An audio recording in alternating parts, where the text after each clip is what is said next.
Okay, so those are inevitable. No? They are certain or sure to come.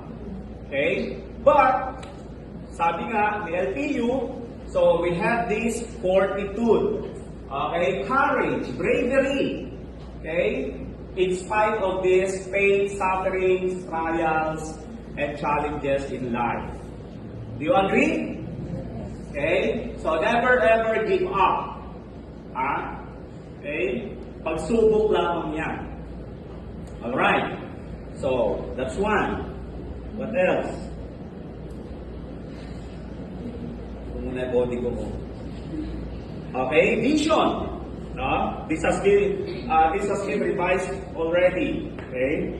So, an internationally accredited university by 2030, dedicated to innovation and excellence in the service for God and country.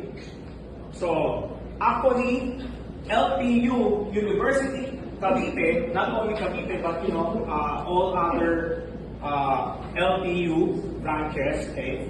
So, they've been accredited by some international bodies. No? Okay? We are known already in some parts of Southeast Asia. And we have to be proud of that. Did you get it? Okay? By 2030, more accreditation internationally, okay? So, is expected of us. Okay? So, you have to be proud to be a Lycean. Correct? Agree? Alright. Yes.